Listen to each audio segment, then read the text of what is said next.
folks, it's Rick on the porch with Fred. I made a video last week. I was going to release it, but there's a couple of things that maybe need to be discussed before people watch the video. So it was a video on chord tones and about how when you're noodling, because we all noodle, because noodling's fun, mindless, and joyful. But if you put a little bit of mindfulness into your noodling and you think about chord tones while you're noodling, then you can you could say, hey, it's like practice, you know. So I'm looking for a C chord all over the neck. There's 4 terms that I want to talk about before you watch this video, and they are these. Harmonic tone, which is any of the notes that are happening during the current chord. So in this case it's A, C sharp, and E are the harmonic tones. They're also chord tones. I call them chord tones. If I'm in this video and I say I cheated, that means that I was trying to play just chord tones and I played something else because my fingers wanted to fiddle around. The next one is non-harmonic tones. Non-harmonic tones are other notes in the scale that don't belong to the current chord that's being played. So here's your A, C sharp, E. Well, if I play a D while the A chord's going on, it's a non-harmonic tone. It doesn't belong to that chord. So that's another term. The third term I want to talk about is a passing tone. So passing tone is when you're going from one chord tone to another chord tone, but you're putting one or several notes in between. So if I went, right? If I went A, and there's C sharp. If I go A, B, C sharp, then the B is a passing tone. Here's C sharp, chord tone, E, chord tone. If I go C sharp, D, E, passing tone, the D. Okay, that's simple. Last one, a neighbor tone. So if you're on a chord tone, here's A again, and A, C sharp, E are the chord tones, and you're playing in E, for example, and I go up to this F sharp above it, which is the next note up in the scale, and then I come back to the E, then this F sharp is a neighbor tone. You can do it below too, you know, like. So I went down to D, that's a neighbor tone as I went back. Those are the 4 terms. I know that theory videos can sometimes get too confusing, and last week I was just trying to do sort of a stream of thought thing. I didn't want it to be confusing, believe me. The point that I make at the end is better than the point that I set out to make in this video. Have a beautiful day. Peace. I think we're recording. Hope this sounds okay. I got a G going. G chord, that is. And I'm just trying to play G chord all over the neck. And this is a neat way to practice.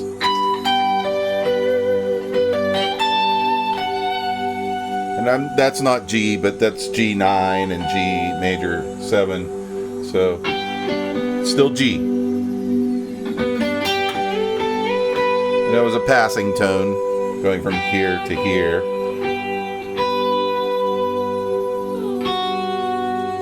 Major 7 again. More passing tone. I go to a different chord, D.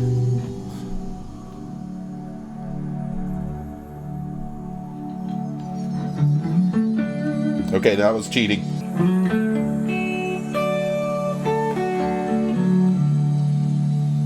What if I just want to go for D, F sharp, and A all over the fretboard, because that's a D chord, D, F sharp, and A. So I.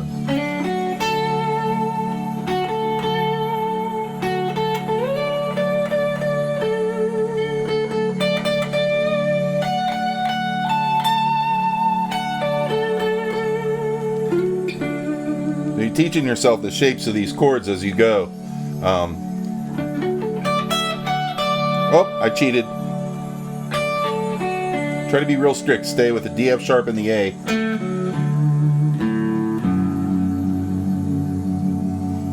But then we're going to allow ourselves to add C sharp, because that's the major 7. All right, so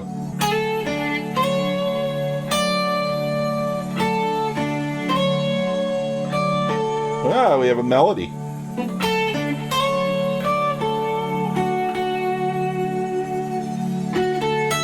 Oh, I added one I wasn't supposed to add yet. You're allowed to slide in, because that's like a voice. There's your major 7. Oh, it sounds real pretty.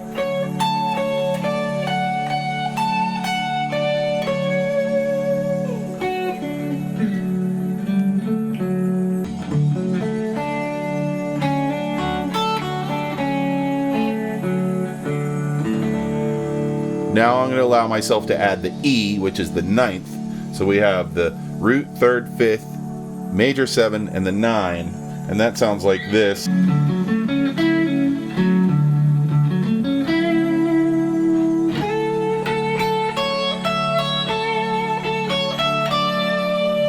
So again, we'll have some melodies if we're...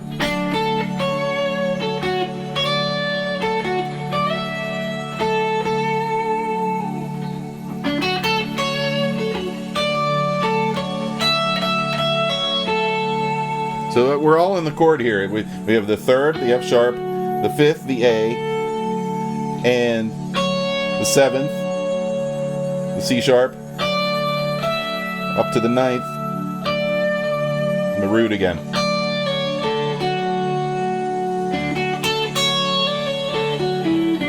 Oops.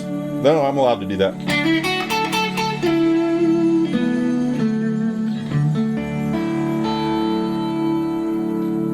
That's pretty cool. And now I'm going to allow myself passing tones. And now anything is game, but I'm going to still keep trying to outline that D chord.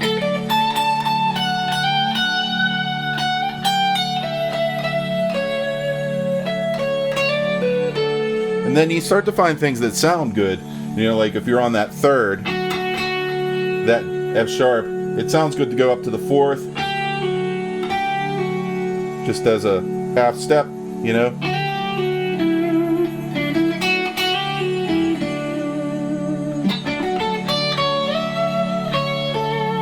You can get pretty far with just chord tones, though, as far as melodies go. And it's a really good way to force yourself to play a melody, is to limit yourself to certain notes. So even if, what if I will do a different chord this time? So a C chord, it's C, E, G.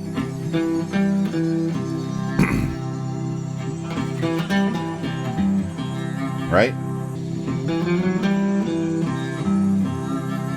Okay, so...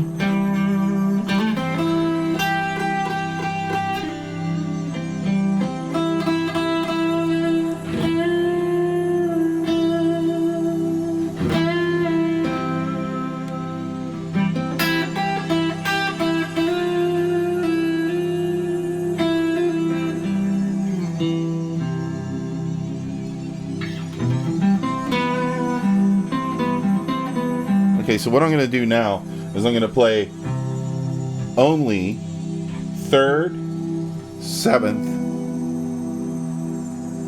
and 5th. Oops, that wasn't 5th. There.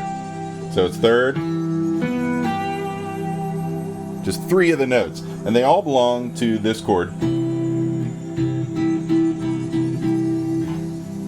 Okay. 3rd, 7th, and 5th.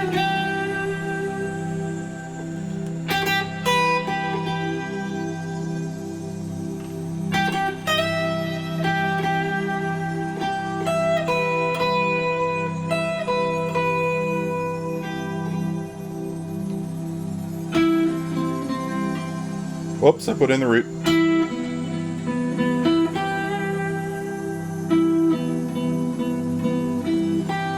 See what I found with the 7th, 3rd, and 5th? It's so nice there, right?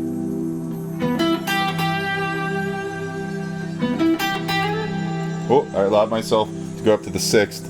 Let's do 3rd, 7th root up here.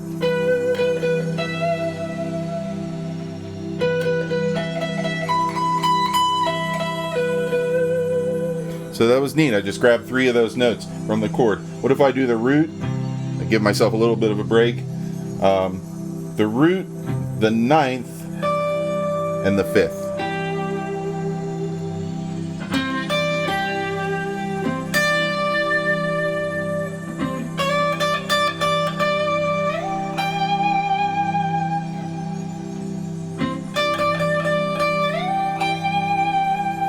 And what you can do, I mean, you're going to get bored playing that, right?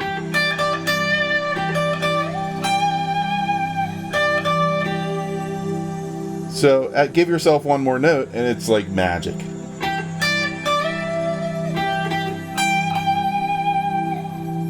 That's really nice. Just to be ready to do this, it's good to just pick a chord, and without a background, just pick a chord and play. So again, I'll go back to G. Just noodle around. This is how to make your noodling worth it. Go around the fretboard and play G. Just play GBD. Right?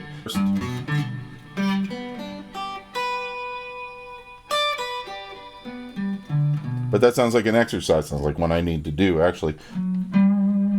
But you can pretty much...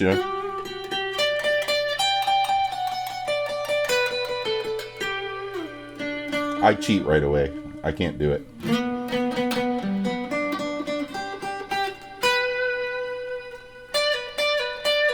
I really want the 4th. There it is. See, it makes music. That makes it music. When you hold something back, something that you really want to hear, and then you just allow yourself to have it, you know. Let's give me that C chord again.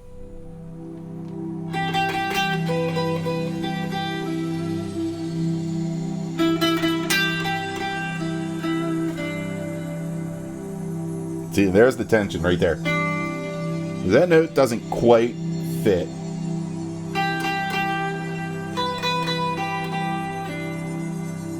You really want this.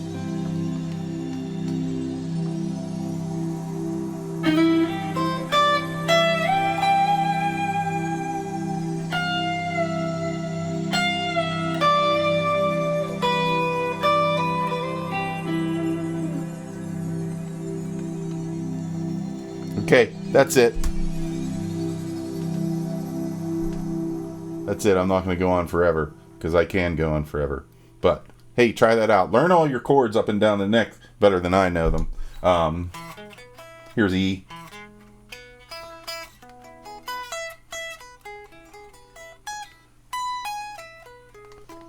You know, learn D sharp.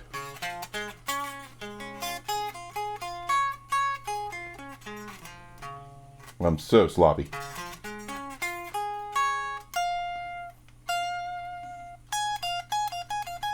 So I need to learn D sharp a little better.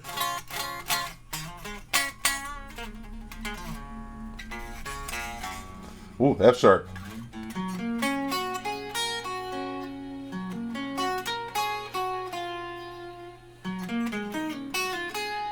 Whatever. All right, everybody. Peace to you all. Thanks.